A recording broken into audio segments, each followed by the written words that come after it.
नमस्कार बंधुरा नतून एक भिडियोते आपनादेर प्रत्येके जानाई स्वागतम। এই মুহূর্তে আবহাওয়ার গুরুত্বপূর্ণ খবর। বঙ্গোপসাগর থেকে প্রচুর পরিমাণে জলীয় বাষ্প ঢুকছে পশ্চিমবঙ্গের আবহাওয়া মণ্ডলে এবং তার পার্শ্ববর্তী অঞ্চলগুলিতে। একই সঙ্গে পশ্চিমবঙ্গের ওপর দুটি সক্রিয় নিম্নচাপ অক্ষরেখা অবস্থান করছে, একটি পূর্ব থেকে পশ্চিম দিকে আর একটা উত্তর থেকে দক্ষিণে। এর জেরে আগামী দুদিনে ঝড় বৃষ্টির মাত্রা বাড়বে পশ্চিমবঙ্গে। এই স্পেলে মূলত ঝড় বৃষ্টি বাড়বে দক্ষিণবঙ্গে। উত্তরবঙ্গের তুলনায় দক্ষিণবঙ্গের জেলাগুলো কিন্তু বেশি ঝড় বৃষ্টি হবে এমনটাই জানিয়ে দিল আবহাওয়া দপ্তর। আজকে দুপুরের পরপর আলিপুর আবহাওয়া দপ্তর থেকে যে স্পেশাল বুলেটিন জারি করা হয়েছে সেখানে বলা হচ্ছে আগামীকাল বৃহস্পতিবার পশ্চিমবঙ্গের দক্ষিণের জেলাগুলির মধ্যে বেশি ঝড় বৃষ্টি লক্ষ্য করা যাবে পশ্চিম দিকের একাধিক জেলাতে। সেখানে জারি করা হয়েছে কালবৈশাখী ঝড়ের সতর্কতা। ইতিমধ্যে অরেঞ্জ অ্যালার্টও জারি করা হয়েছে, যেখানে বলা হচ্ছে কয়েকটা জেলাতে 50 থেকে 60 কিলোমিটার বেগে প্রবল ঝড় হতে পারে, সাথে বজ্রবিদ্যুৎ সহ বৃষ্টিপাতের সম্ভাবনা থাকছে। এছাড়া দক্ষিণবঙ্গে এবং উত্তরবঙ্গে কয়েকটা জেলাতে বিক্ষিপ্তভাবে হালকা মাঝারি ঝড় বৃষ্টি হতে পারে এবং তার পরের দিন শুক্রবার 18 এপ্রিল নাগাদ কিন্তু আবারও ঝড় বৃষ্টি আসতে পারে পশ্চিমবঙ্গের দক্ষিণে উপকূলবর্তী একাধিক জেলাতে, যেখানে প্রবল কালবৈশাখী ঝড়ের সম্ভাবনা থাকছে। 50 থেকে 60 কিলোমিটার বেগে প্রবল কালবৈশাখী ঝড় হতে পারে এবং বাকি জেলাগুলিতে হালকা মাঝারি ঝড় বৃষ্টির সম্ভাবনা থাকছে। তো আজকের ভিডিওতে আমরা বিস্তারিত আলোচনা করব আলিপুর আবহাওয়া দপ্তর থেকে যে স্পেশাল বুলেটিন জারি করা হয়েছে সেখানে কি কি সতর্কতা দেওয়া হয়েছে, কোন কোন জেলার জন্য অরেঞ্জ অ্যালার্ট থাকছে, কোন কোন জেলার জন্য ইয়েলো অ্যালার্ট দেওয়া হয়েছে, কোথায় কোথায় কালবৈশাখী ঝড় হতে পারে, একই সঙ্গে লেটেস্ট স্যাটেলাইট ইমেজ কি আপডেট দিচ্ছে এবং আজকে 24 ঘন্টার মধ্যে পশ্চিমবঙ্গের উত্তর থেকে দক্ষিণে কোন কোন জেলাতে সর্বোচ্চ তাপমাত্রা কত ডিগ্রি রেকর্ড হয়েছে সেগুলো আপনাদেরকে পরপর জানাবো আজকের এই ভিডিওটির মাধ্যমে। তো আমাদের ভিডিওটা আপনাদের ভালো লাগলে অবশ্যই একটি করে লাইক করে দেবেন, অবশ্যই ভিডিওটি প্রচুর শেয়ার করবেন। সেই সঙ্গে নতুন দর্শক হয়ে থাকলে লেটেস্ট ভিডিওর আপডেট সবার প্রথমে পাওয়ার জন্য চ্যানেলটিকে সাবস্ক্রাইব করে নিয়ে পাশে থাকা বেল আইকনে ক্লিক করে অল নোটিফিকেশন অপশানটিকে অন করে রাখবেন। লেটেস্ট আপডেট আপনারা সবার প্রথমে পেয়ে যাবেন। সেই সঙ্গে আমাদের ভিডিওটি আপনি এই মুহূর্তে কোন জেলা থেকে দেখছেন অবশ্যই কিন্তু আপনাদের জেলার নামটি কমেন্ট বক্সে মেনশন করে দেবেন। অবশ্যই কিন্তু আপনাদের জেলার আবহাওয়ার আপডেট আপনারা সময় মতো পেয়ে যাবেন। বন্ধুরা প্রথমে আমরা দেখে নেব আজকে এই মুহূর্তে লেটেস্ট স্যাটেলাইট ইমেজ অর্থাৎ উপগ্রহ চিত্র কি আপডেট দিচ্ছে। এই মুহূর্তে আপনারা দেখতে পাচ্ছেন পশ্চিমবঙ্গের ছবিটা, যেখানে পশ্চিমবঙ্গের দক্ষিণে একাধিক জেলায় কিন্তু বিক্ষিপ্ত বজ্রমেঘ তৈরি হয়েছে। আমরা দেখতে পাচ্ছি পশ্চিম মেদিনীপুর জেলার কিছু অংশ, সেই সঙ্গে পূর্ব মেদিনীপুর জেলার কিছু অংশ, একই সঙ্গে কলকাতার সংলগ্ন কিছু অংশে, এছাড়া উত্তর এবং দক্ষিণ 24 পরগনার কিছু অংশে বিক্ষিপ্ত বজ্রমেঘ তৈরি হয়েছে এবং আজকে সকালের পর থেকেই দক্ষিণবঙ্গে এই সব জেলায় কিন্তু কিছুটা বিক্ষিপ্ত বৃষ্টিপাত লক্ষ্য করা গেছে, কোনো কোনো অংশে হালকা মাঝারি হবে। তবে আমরা দেখতে পাচ্ছি বাকি জেলাগুলো কিন্তু আকাশ পরিষ্কার রয়েছে, মূলত নদিয়া, হুগলি, পূর্ব পশ্চিম বর্ধমান, সেই সঙ্গে পুরুলিয়া, বাঁকুড়া, ঝাড়গ্রাম এই সব জেলায় পরিষ্কার আবহাওয়া। মুর্শিদাবাদেও পরিষ্কার আবহাওয়া রয়েছে, বীরভূমে পরিষ্কার আবহাওয়া। দুপুরের পরপর মালদা এবং সেই সঙ্গে তার সংলগ্ন অঞ্চলে কিছু বৃষ্টিপাত লক্ষ্য করা গেছে বজ্রবিদ্যুৎ সহ। তবে দক্ষিণ দিনাজপুর সেই সঙ্গে উত্তর দিনাজপুরে পরিষ্কার আবহাওয়া। একই সঙ্গে আমরা দেখতে পাচ্ছি উত্তরবঙ্গের ওপরের যে 5 জেলা সেখানে বিক্ষিপ্ত মেঘ ভেসে বেড়াচ্ছে, মূলত দার্জিলিং, কালিম্পং, আলিপুরদুয়ার, কোচবিহার এই সব জেলাতে। ঠিক আছে, বাকি আমরা দেখতে পাচ্ছি জলপাইগুড়ি জেলায় কিন্তু পরিষ্কার আবহাওয়া রয়েছে। এছাড়া আমরা দেখতে পাচ্ছি আজকে দিনভর বাংলাদেশের বেশ কিছু অঞ্চলে বিক্ষিপ্ত বজ্রমেঘ থেকে বৃষ্টিপাত লক্ষ্য করা গেছে, মূলত রাজশাহী, সেই সঙ্গে ময়মনসিংহ, সিলেট, ঢাকা এবং তার পার্শ্ববর্তী অঞ্চলে, এছাড়া কুমিল্লা, বরিশাল, খুলনা এই সমস্ত অংশে কিন্তু বিক্ষিপ্ত বজ্রমেঘ থেকে ঝড় বৃষ্টি হয়েছে বেশ কিছু অঞ্চলে। আগামী দুদিনেও কিন্তু ঝড় বৃষ্টির সম্ভাবনা থাকবে বাংলাদেশের বিস্তীর্ণ অংশে, কারণ এই মুহূর্তে একটা সক্রিয় নিম্নচাপ অক্ষরেখা রয়েছে বাংলাদেশের উপর দিয়েও। সেই সঙ্গে আমরা দেখতে পাচ্ছি ত্রিপুরাতে কিন্তু ঝড় বৃষ্টি হয়েছে এবং এই মুহূর্তে মেঘাচ্ছন্ন আকাশ গোটা ত্রিপুরা জুড়ে। একই সঙ্গে আমরা দেখে নেব উত্তর পূর্ব ভারতের ছবিটা কী রয়েছে। এই মুহূর্তে আপনারা দেখতে পাচ্ছেন আসাম সহ উত্তর পূর্ব ভারতের বিভিন্ন রাজ্যে কিন্তু বিক্ষিপ্ত বজ্রমেঘ রয়েছে এবং আজকে আসাম, মেঘালয় এছাড়া তার পার্শ্ববর্তী উত্তর পূর্ব ভারতের রাজ্যগুলিতে কিন্তু বিক্ষিপ্ত ঝড় বৃষ্টি লক্ষ্য করা গেছে। তবে আমরা দেখতে পাচ্ছি উত্তর ভারতে কিন্তু এই মুহূর্তে পরিষ্কার আবহাওয়া, পশ্চিম ভারতে পরিষ্কার আবহাওয়া, তবে মধ্য ভারতে এবং সেই সঙ্গে দক্ষিণ ভারতে বিক্ষিপ্ত মেঘ কিন্তু ছড়িয়ে ছিটিয়ে রয়েছে। তার জেরে কোনো কোনো অঞ্চলে বজ্রগর্ভ মেঘ সঞ্চার হয়েছে এবং তা থেকে ঝড় বৃষ্টিও লক্ষ্য করা গেছে একাধিক রাজ্যে, মূলত মধ্যপ্রদেশ, মহারাষ্ট্র, সেই সঙ্গে কর্ণাটক, তামিলনাড়ু, তেলেঙ্গানা এই সব রাজ্যে বিক্ষিপ্ত বৃষ্টিপাত লক্ষ্য করা গেছে। এবারে আমরা দেখে নেব আজকে 16 এপ্রিল 2025 দুপুরের পরপর আলিপুর আবহাওয়া দপ্তর থেকে যে স্পেশাল বুলেটিন 7 জারি করা হয়েছে সেখানে নতুন কি আপডেট দেওয়া হয়েছে। তো সাবজেক্টে বলা হয়েছে thunderstorm activity over the districts of West Bengal during 16 to 18 April 2025।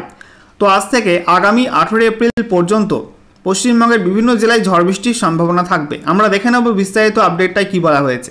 বলা হচ্ছে a trough in westerlies runs from Sikkim to north Odisha across West Bengal and Jharkhand between 3.1 and 5.8 km above mean sea level. বলা হচ্ছে এই মুহূর্তে একটা সক্রিয় নিম্নচাপ অক্ষরেখা অবস্থান করছে, বলা হচ্ছে সিকিম থেকে উত্তর ওড়িশা পর্যন্ত, এবং সেটা কিন্তু পশ্চিমবঙ্গ এবং ঝাড়খণ্ড হয়ে গেছে, এবং সেই অক্ষরেখাটি অবস্থান করছে সমুদ্রপৃষ্ঠ থেকে 3.1 থেকে 5.8 কিলোমিটার উচ্চতার মধ্যে অবস্থান করছে। ঠিক আছে, একই সঙ্গে বলা হচ্ছে another trough runs from Madhya Pradesh to Gangetic West Bengal across Chhattisgarh Jharkhand and extends up to 1.5 কিমি অ্যাবাভ মিন সি লেভেল। বলা হচ্ছে আরও একটা অক্ষরেখা রয়েছে যেটা বলা হচ্ছে মধ্যপ্রদেশ থেকে গাঙ্গীয় পশ্চিমবঙ্গ পর্যন্ত অবস্থান করছে, যেটা ছত্তিশগড় ঝাড়খণ্ড হয়ে পশ্চিমবঙ্গের উপর দিয়েই চলে গেছে, এবং এটা সমুদ্রপৃষ্ঠ থেকে 1.5 কিলোমিটার পর্যন্ত উচ্চতায় অবস্থান করছে। এছাড়া বলা হচ্ছে due to favourable wind pattern and strong moisture incursion from Bay of Bengal thunderstorm with lightning and strong gusty surface wind very likely to occur in some districts of West Bengal during 16 to 18 April 2025। তো বলা হচ্ছে এই সব system একই সঙ্গে এই মুহূর্তে বায়ুপ্রবাহের সক্রিয় প্যাটার্ন, সেই সঙ্গে বলা হয়েছে প্রচুর পরিমাণে কিন্তু জলীয় বাষ্প ঢুকছে পশ্চিমবঙ্গে আবহাওয়া মণ্ডলে বঙ্গোপসাগর থেকে, তার জেরেই কিন্তু আগামী 18 এপ্রিল পর্যন্ত পশ্চিমবঙ্গে উত্তর থেকে দক্ষিণে একাধিক জেলায় কিন্তু ঝড় বৃষ্টির সম্ভাবনা থাকছে। আমরা দেখে নেব ম্যাপ থেকে যে কোন কোন দিন কোন কোন জেলার জন্য কী সতর্কতা দেওয়া হলো। তো দেখতেই পাচ্ছেন আজকের বাকি সময়টা, এবং আগামীকাল 17 এপ্রিল 2025 সকাল 8:30 পর্যন্ত সময়ের মধ্যে উত্তরবঙ্গের মধ্যে দার্জিলিং, কালিম্পং, জলপাইগুড়ি এই 3 জেলায় কোনো কোনো অংশে বিক্ষিপ্ত ঝোড়ো হাওয়া হতে পারে। গতিবেগ বলা হয়েছে 30 থেকে 40 কিলোমিটার প্রতি ঘন্টা, তবে বাকি জেলাগুলো কিন্তু ঝড়ের সম্ভাবনা খুব একটা নেই। বলা হচ্ছে আলিপুরদুয়ার, কোচবিহার, উত্তর দিনাজপুর, দক্ষিণ দিনাজপুর, মালদা এই সব জেলার কোনো কোনো অংশে বজ্রমেঘের সঞ্চার হতে পারে, তা থেকে বিক্ষিপ্ত বৃষ্টিপাতের সম্ভাবনা রয়েছে হালকা মাঝারি, এবং উত্তরবঙ্গের সব জেলার জন্যই হলুদ সতর্কবার্তা দেওয়া হয়েছে। আর দক্ষিণবঙ্গের মধ্যে বলা হয়েছে মুর্শিদাবাদ, নদিয়া, উত্তর 24 পরগনা, বীরভূম, পশ্চিম বর্ধমান এই সব জেলার কোনো কোনো অংশে ঝোড়ো হাওয়ার সম্ভাবনা রয়েছে। গতিবেগ বলা হয়েছে 40 থেকে 50 কিলোমিটার প্রতি ঘন্টা। একই সঙ্গে বলা হচ্ছে এই সব জেলায় বিক্ষিপ্ত বৃষ্টিপাতের সম্ভাবনা রয়েছে হালকা মাঝারি। এছাড়া বাকি জেলাগুলি অর্থাৎ পূর্ব বর্ধমান, বাঁকুড়া, পুরুলিয়া, ঝাড়গ্রাম, পশ্চিম মেদিনীপুর, পূর্ব মেদিনীপুর, হুগলি, হাওড়া, কলকাতা এবং দক্ষিণ 24 পরগনা এই সব জেলার কোনো কোনো অংশে দমকা ঝোড়ো বাতাস বইতে পারে। গতিবেগ বলা হয়েছে 30 থেকে 40 কিলোমিটার প্রতি ঘন্টার সাথে বজ্রবিদ্যুৎ সহ হালকা মাঝারি ঝড় বৃষ্টি হতে পারে কোনো কোনো অংশে, এবং গোটা দক্ষিণবঙ্গের জন্য হলুদ সতর্কবার্তা দেওয়া হয়েছে। এরপর 17 এপ্রিল 2025 সকাল 8:30 থেকে 18 এপ্রিল 2025 সকাল 8:30 পর্যন্ত এই সময়টার মধ্যে উত্তরবঙ্গের ঝড় বৃষ্টির সম্ভাবনা কম থাকবে। ঝড় বৃষ্টি বেশি হতে পারে দক্ষিণবঙ্গের পশ্চিম দিকের জেলাগুলিতে। বলা হয়েছে বীরভূম, পশ্চিম বর্ধমান, বাঁকুড়া, পুরুলিয়া এই 4 জেলার জন্য ঝড় বৃষ্টির অরেঞ্জ অ্যালার্ট থাকছে। এই 4 জেলায় বিক্ষিপ্ত কালবৈশাখী ঝড়ের সম্ভাবনা রয়েছে, অর্থাৎ ঝড়ের গতিবেগ থাকতে পারে 50 থেকে 60 কিলোমিটার প্রতি ঘন্টা। এছাড়া বলা হয়েছে বজ্রবিদ্যুৎ সহ বিক্ষিপ্ত বৃষ্টিপাতের সম্ভাবনা থাকছে। তবে বাকি জেলাগুলি অর্থাৎ মুর্শিদাবাদ, নদিয়া, পূর্ব বর্ধমান, হুগলি, উত্তর এবং দক্ষিণ 24 পরগনা, হাওড়া, কলকাতা, সেই সঙ্গে ঝাড়গ্রাম, পশ্চিম মেদিনীপুর, পূর্ব মেদিনীপুর এই সব জেলার কোনো কোনো অংশে বজ্রবিদ্যুৎ সহ হালকা মাঝারি বৃষ্টিপাত হতে পারে, সাথে 40 থেকে 50 কিলোমিটার বেগে দমকা ঝোড়ো বাতাস বইতে পারে কোনো কোনো অংশে, এবং এই সব জেলাগুলির জন্য হলুদ সতর্কবার্তা দিয়েছে আলিপুর আবহাওয়া দপ্তর। এদিকে উত্তরবঙ্গের জেলাগুলির মধ্যে ওপরের 5 জেলা অর্থাৎ দার্জিলিং, কালিম্পং, জলপাইগুড়ি, আলিপুরদুয়ার, কোচবিহারে ঝড়ের সম্ভাবনা নেই, তবে কোনো কোনো অংশে বিক্ষিপ্ত বজ্রমেঘ থেকে হালকা মাঝারি বৃষ্টিপাত হতে পারে, এবং এই সব জেলার জন্য হলুদ সতর্কবার্তা থাকছে। নিচের জেলাগুলি অর্থাৎ উত্তর দিনাজপুর, দক্ষিণ দিনাজপুর, মালদা এই সব জেলার কোনো কোনো অংশে বিক্ষিপ্ত বজ্রবিদ্যুৎ সহ বৃষ্টিপাত হতে পারে, সাথে 40 থেকে 50 কিলোমিটার বেগে দমকা ঝড়ের সম্ভাবনা থাকছে, এবং এই 3 জেলার জন্য কিন্তু হলুদ সতর্কবার্তা দিয়েছে আলিপুর আবহাওয়া দপ্তর। এরপর 18 এপ্রিল 2025 সকাল 8:30 থেকে 19 এপ্রিল 2025 সকাল 8:30 পর্যন্ত এই সময়ের মধ্যে উত্তরবঙ্গে দার্জিলিং, কালিম্পং, জলপাইগুড়ি এই 3 জেলায় বিক্ষিপ্ত ঝড় বৃষ্টির সম্ভাবনা থাকছে। বলা হচ্ছে বজ্রবিদ্যুৎ সহ বৃষ্টিপাত হতে পারে কোনো কোনো অংশে, সাথে 30 থেকে 40 কিলোমিটার বেগে দমকা ঝোড়ো বাতাস বইতে পারে। তবে বাকি জেলাগুলি অর্থাৎ আলিপুরদুয়ার, কোচবিহার, উত্তর দিনাজপুর, দক্ষিণ দিনাজপুর, মালদা এইসব জেলাগুলির জন্য কিন্তু কোনো ওয়ার্নিং থাকছে না এই সময়টার মধ্যে। এছাড়া বলা হচ্ছে দক্ষিণবঙ্গের জেলাগুলির মধ্যে উপকূলবর্তী দক্ষিণ চব্বিশ পরগনা, পূর্ব মেদিনীপুর, পশ্চিম মেদিনীপুর এবং ঝাড়গ্রাম এই 4 জেলায় ঝড় বৃষ্টির অরেঞ্জ অ্যালার্ট দেওয়া হয়েছে এবং এই 4 জেলাতে বিক্ষিপ্ত কালবৈশাখী ঝড় বইতে পারে। বলা হচ্ছে 50 থেকে 60 কিলোমিটার বেগে কালবৈশাখী ঝড় হতে পারে। এছাড়া দক্ষিণবঙ্গের বাকি জেলাগুলির মধ্যে নদিয়া, মুর্শিদাবাদ, বীরভূম, পশ্চিম বর্ধমান, পূর্ব বর্ধমান, উত্তর চব্বিশ পরগনা, হুগলি, হাওড়া, কলকাতা, বাঁকুড়া, পুরুলিয়া এইসব জেলাতে কোনো কোনো অংশে বজ্রবিদ্যুৎ সহ হালকা মাঝারি বৃষ্টিপাত হতে পারে। সাথে 40 থেকে 50 কিলোমিটার বেগে দমকা ঝড়ের সম্ভাবনা থাকছে এবং এইসব জেলাগুলির জন্য হলুদ সতর্কবার্তা দিয়েছে আলিপুর আবহাওয়া দপ্তর। এরপর 19 এপ্রিল 2025 সকাল 8:30 থেকে 20 এপ্রিল 2025 সকাল 8:30 পর্যন্ত সময়ের মধ্যে উত্তরবঙ্গে দার্জিলিং, কালিম্পং, জলপাইগুড়ি এই 3 জেলার জন্য বজ্রবিদ্যুৎ সহ ঝড় বৃষ্টি হলুদ সতর্কবার্তা দেওয়া হয়েছে। বলা হচ্ছে এই 3 জেলায় কোনো কোনো অংশে 30 থেকে 40 কিলোমিটার বেগে বিক্ষিপ্ত দমকা ঝোড়ো বাতাস বইতে পারে। তবে বাকি জেলাগুলি অর্থাৎ আলিপুরদুয়ার, কোচবিহার, উত্তর দিনাজপুর, দক্ষিণ দিনাজপুর, মালদা জেলার জন্য কিন্তু কোনো ওয়ার্নিং থাকছে না। এবং দক্ষিণবঙ্গের মধ্যে বলা হয়েছে পুরুলিয়া, ঝাড়গ্রাম, পশ্চিম মেদিনীপুর, পূর্ব মেদিনীপুর এবং দক্ষিণ চব্বিশ পরগনা জেলার কিছু কিছু অংশে বজ্রবিদ্যুৎ সহ হালকা মাঝারি বৃষ্টিপাত হতে পারে। সাথে বলা হয়েছে 30 থেকে 40 কিলোমিটার বেগে দমকা ঝোড়ো বাতাস বইতে পারে কোনো কোনো অংশে। তবে দক্ষিণবঙ্গের বাকি জেলাগুলি অর্থাৎ মুর্শিদাবাদ, নদিয়া, উত্তর চব্বিশ পরগনা, হুগলি, হাওড়া, কলকাতা, পূর্ব বর্ধমান, পশ্চিম বর্ধমান, বাঁকুড়া, বীরভূম এইসব জেলাগুলির জন্য কিন্তু কোনো ওয়ার্নিং থাকছে না। এরপর 20 এপ্রিল 2025 সকাল 8:30 থেকে 21 এপ্রিল 2025 সকাল 8:30 পর্যন্ত সময়ের মধ্যে উত্তরবঙ্গে ওপরের 5 জেলায় ঝড় বৃষ্টি হবে। বলা হয়েছে দার্জিলিং, কালিম্পং, জলপাইগুড়ি, আলিপুরদুয়ার, কোচবিহার এই সব জেলার কোনো কোনো অংশে বজ্রবিদ্যুৎ সহ হালকা মাঝারি বৃষ্টিপাত হতে পারে। সাথে 30 থেকে 40 কিলোমিটার বেগে দমকা ঝোড়ো বাতাস বইতে পারে। তবে বাকি জেলাগুলির মধ্যে উত্তর দিনাজপুর, দক্ষিণ দিনাজপুর, মালদা এই সব জেলার জন্য কোনো ওয়ার্নিং থাকছে না। এবং দক্ষিণবঙ্গের মধ্যে বলা হয়েছে নদিয়া, মুর্শিদাবাদ এবং বীরভূম এই সব জেলার কোনো কোনো অংশে বজ্রবিদ্যুৎ সহ হালকা মাঝারি বৃষ্টিপাত হতে পারে এবং এই 3 জেলার জন্য হলুদ সতর্কবার্তা দিয়েছে আলিপুর আবহাওয়া দপ্তর। তবে দক্ষিণবঙ্গের বাকি কোনো জেলার জন্য কিন্তু কোনো ওয়ার্নিং থাকছে না এই সময়টার মধ্যে। এবারে আমরা দেখে নেব বৃষ্টিপাতের পূর্বাভাসে কি আপডেট দেওয়া হয়েছে। বলা হচ্ছে আজকের বাকি সময়টা এবং আগামীকাল 17 এপ্রিল 2025 সকাল 8:30 পর্যন্ত সময়ের মধ্যে উত্তরবঙ্গে ওপরের যে 5 জেলা আছে দার্জিলিং, কালিম্পং, জলপাইগুড়ি, আলিপুরদুয়ার, কোচবিহার এই সব জেলাতে ফেয়ারলি ওয়াইড স্প্রেড রেন হতে পারে, অর্থাৎ বৃষ্টির সম্ভাবনা 51 থেকে 75% থাকছে। তবে বাকি জেলাগুলি বৃষ্টির সম্ভাবনা কম থাকবে। উত্তর দিনাজপুর, দক্ষিণ দিনাজপুর, মালদা এবং গোটা দক্ষিণবঙ্গ জুড়ে স্ক্যাটার রেনফলের সম্ভাবনা রয়েছে, অর্থাৎ বিক্ষিপ্ত হালকা মাঝারি বৃষ্টিপাত কোনো কোনো অংশে হতে পারে। বৃষ্টির সম্ভাবনা 26 থেকে 50% থাকছে এই সব জেলাগুলিতে। আগামীকাল উত্তরবঙ্গের সঙ্গে সঙ্গে দক্ষিণবঙ্গের একাধিক জেলাতে বৃষ্টির পরিমাণ বাড়বে। বলা হয়েছে উত্তরবঙ্গের সমস্ত জেলা দার্জিলিং, কালিম্পং, জলপাইগুড়ি, আলিপুরদুয়ার, কোচবিহার, উত্তর দিনাজপুর, দক্ষিণ দিনাজপুর, মালদা আর দক্ষিণবঙ্গের মধ্যে মুর্শিদাবাদ, নদিয়া, বীরভূম, পশ্চিম বর্ধমান, পূর্ব বর্ধমান এবং উত্তর চব্বিশ পরগনা এই সব জেলাগুলিতে ফেয়ারলি ওয়াইড স্প্রেড রেন হতে পারে, অর্থাৎ বৃষ্টির সম্ভাবনা থাকছে 51 থেকে 75%। আর দক্ষিণবঙ্গের বাকি জেলাগুলি অর্থাৎ পুরুলিয়া, বাঁকুড়া, ঝাড়গ্রাম, পশ্চিম মেদিনীপুর, হুগলি, হাওড়া, কলকাতা, পূর্ব মেদিনীপুর সেই সঙ্গে বলা হয়েছে পশ্চিম মেদিনীপুর এবং দক্ষিণ চব্বিশ পরগনা এই সব জেলাতে স্ক্যাটার রেনফল হতে পারে, অর্থাৎ বৃষ্টির সম্ভাবনা কম থাকবে।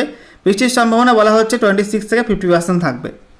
এরপর 18 এপ্রিল 2025 সকাল 8:30 থেকে 19 এপ্রিল 2025 সকাল 8:30 পর্যন্ত সময়ের মধ্যে উত্তরবঙ্গের সব জেলা এবং দক্ষিণবঙ্গের সব জেলায় বৃষ্টির মাত্রা বাড়তে চলেছে। গোটা রাজ্য জুড়েই বলা হয়েছে ফেয়ারলি ওয়াইড স্প্রেড রেন হতে পারে, অর্থাৎ বৃষ্টির সম্ভাবনা থাকবে 51 থেকে 75%। এরপর 19 এপ্রিল 2025 সকাল 8:30 থেকে 20 এপ্রিল 2025 সকাল 8:30 পর্যন্ত সময়ের মধ্যে উত্তরবঙ্গে ওপরের 5 জেলায় বৃষ্টির সম্ভাবনা বেশি থাকবে। দার্জিলিং, কালিম্পং, জলপাইগুড়ি, আলিপুরদুয়ার, কোচবিহারে ফেয়ারলি ওয়াইড স্প্রেড রেন হতে পারে, অর্থাৎ বৃষ্টির সম্ভাবনা 51 থেকে 75%। এছাড়া উত্তর দিনাজপুর, দক্ষিণ দিনাজপুর, মালদা জেলায় স্ক্যাটার রেনফলের সম্ভাবনা অর্থাৎ বৃষ্টির সম্ভাবনা 26 থেকে 50% থাকছে। আর দক্ষিণবঙ্গের জেলাগুলির মধ্যে বলা হয়েছে উপকূলবর্তী দক্ষিণ চব্বিশ পরগনা, পূর্ব মেদিনীপুর, পশ্চিম মেদিনীপুর, ঝাড়গ্রাম এবং পুরুলিয়া জেলায় স্ক্যাটার রেনফল হতে পারে, অর্থাৎ বৃষ্টির সম্ভাবনা 26 থেকে 50% থাকছে। এছাড়া বাকি জেলাগুলি অর্থাৎ মুর্শিদাবাদ, নদিয়া, বীরভূম, পশ্চিম বর্ধমান, পূর্ব বর্ধমান, বাঁকুড়া, হুগলি, হাওড়া, কলকাতা এবং উত্তর চব্বিশ পরগনা জেলায় চিটেফোঁটা বৃষ্টি হতে পারে, কোনো কোনো অংশে বৃষ্টির সম্ভাবনা খুবই কম 25% বা তার নিচে থাকবে। এরপর 20 এপ্রিল 2025 সকাল 8:30 থেকে 21 এপ্রিল 2025 সকাল 8:30 পর্যন্ত সময়ের মধ্যে উত্তরবঙ্গে উপরের 5 জেলায় বৃষ্টির সম্ভাবনা বাড়বে, যেখানে দার্জিলিং, কালিম্পং, জলপাইগুড়ি, আলিপুরদুয়ার, কোচবিহারে ফেয়ারলি ওয়াইড স্প্রেড রেন হতে পারে, অর্থাৎ বৃষ্টির সম্ভাবনা 51 থেকে 75% রয়েছে। আর উত্তর দিনাজপুর, দক্ষিণ দিনাজপুর, মালদা, সেই সঙ্গে দক্ষিণবঙ্গের মধ্যে নদিয়া, উত্তর এবং দক্ষিণ চব্বিশ পরগনা, পূর্ব মেদিনীপুর, পশ্চিম মেদিনীপুর এই সব জেলায় স্ক্যাটার রেনফল হতে পারে, অর্থাৎ বৃষ্টির সম্ভাবনা 26 থেকে 50% থাকবে। এছাড়া বাকি জেলাগুলি মুর্শিদাবাদ, বীরভূম, পশ্চিম বর্ধমান, পূর্ব বর্ধমান, হুগলি, হাওড়া, কলকাতা, বাঁকুড়া, পুরুলিয়া, ঝাড়গ্রাম এই সব জেলায় ছিটেফোঁটা বৃষ্টি হতে পারে, কোনো কোনো অংশে বৃষ্টির সম্ভাবনা 25% বা তার নিচে থাকবে। এরপর 21শে এপ্রিল 2025 সকাল 8:30 থেকে 22শে এপ্রিল 2025 সকাল 8:30 পর্যন্ত সময়ের মধ্যে উত্তরবঙ্গে ওপরের 5 জেলা অর্থাৎ দার্জিলিং, কালিম্পং, জলপাইগুড়ি, আলিপুরদুয়ার, কোচবিহারে ফেয়ারলি ওয়াইড স্প্রেড রেনের সম্ভাবনা অর্থাৎ বৃষ্টির সম্ভাবনা 51 থেকে 75%। তবে উত্তর দিনাজপুর, দক্ষিণ দিনাজপুর, মালদা আর দক্ষিণবঙ্গের মধ্যে মুর্শিদাবাদ, নদিয়া এই সব জেলায় বলা হয়েছে আইসোলেটেড রেনফলের সম্ভাবনা অর্থাৎ কমই সম্ভাবনা রয়েছে বৃষ্টির, 25% বা তার নিচে থাকবে বৃষ্টিপাতের সম্ভাবনা। এছাড়া বাকি জেলাগুলোয় বৃষ্টি হবে না, অর্থাৎ বীরভূম, পশ্চিম বর্ধমান, পূর্ব বর্ধমান, পুরুলিয়া, বাঁকুড়া, ঝাড়গ্রাম, পশ্চিম মেদিনীপুর, হুগলি, হাওড়া, কলকাতা, উত্তর এবং দক্ষিণ চব্বিশ পরগনা, সেই সঙ্গে পূর্ব মেদিনীপুর, পশ্চিম মেদিনীপুর এই সব জেলায় বৃষ্টিপাত হবে না। এরপর বলা হচ্ছে 22শে এপ্রিল 2025 সকাল 8:30 থেকে 23শে এপ্রিল 2025 সকাল 8:30 পর্যন্ত সময়ের মধ্যে উত্তরবঙ্গে এবং দক্ষিণবঙ্গে বৃষ্টির মাত্রা কমে আসবে। বলা হচ্ছে দার্জিলিং, কালিম্পং, জলপাইগুড়ি, আলিপুরদুয়ার, কোচবিহারে স্ক্যাটার রেনফলের সম্ভাবনা থাকছে, অর্থাৎ বৃষ্টির সম্ভাবনা 26 থেকে 50% থাকছে। তবে উত্তর দিনাজপুর, দক্ষিণ দিনাজপুর, মালদা জেলায় ছিটেফোঁটা বৃষ্টির সম্ভাবনা কোনো কোনো অংশে থাকছে। এছাড়া দক্ষিণবঙ্গের কোনো জেলাতে কিন্তু বৃষ্টিপাত হবে না এই সময়টার মধ্যে। সর্বশেষে আমরা দেখে নেব আজকে 24 ঘন্টার মধ্যে পশ্চিমবঙ্গের উত্তর থেকে দক্ষিণে কোন কোন জেলায় সর্বোচ্চ তাপমাত্রা কত ডিগ্রি রেকর্ড হলো। তো বলা হচ্ছে উত্তরবঙ্গে দার্জিলিং পিটি ওল্ড সেখানে 18 ডিগ্রি সেলসিয়াস, দার্জিলিংয়ে 18.2 degree, Kalimpong 23.5 degree, Jalpaiguri 32.8 degree, Alipurduar 31 degree, Pundibari MFO 31.2 degree, Coochbehar 32 degree, রায়গঞ্জে 34.4, মাঝিয়ান এমএফইউ 32 ডিগ্রি, মালদা 32.1, বালুরঘাটে 33 ডিগ্রি। আর দক্ষিণবঙ্গের মধ্যে বহরমপুরে 32.2 degree, Suri 32 degree, Sriniketan 33.8 degree, কৃষ্ণনগরে 34.2 degree, Panagarh 34.3, Bardhaman 33 degree, Magra 34.5 degree, Asansol 30.8 degree, এদিকে Purulia 33.3 degree, Magra 34.5, Kalyani 35.4, Bankura 33.6, Barrackpore 35.4, Dumdum 34.2, বসিরহাটে 34.7, Uluberia 34 degree, Medinipur 34 degree, ঝাড়গ্রামে 35.5, কলাইকুণ্ডা 36.2, খড়গপুর এমএফইউ 34.8, দীঘা 34.4, এছাড়া Salt Lake 33.9, Haldia 34.6, Kolkata 34.2, Canning 34 degree, Diamond হারবারে 35.5 ডিগ্রি এবং কাকদ্বীপ এমএফইউ 35 ডিগ্রি আর সাগর আইল্যান্ডে 34 ডিগ্রি সেলসিয়াস তাপমাত্রা রেকর্ড হয়েছে।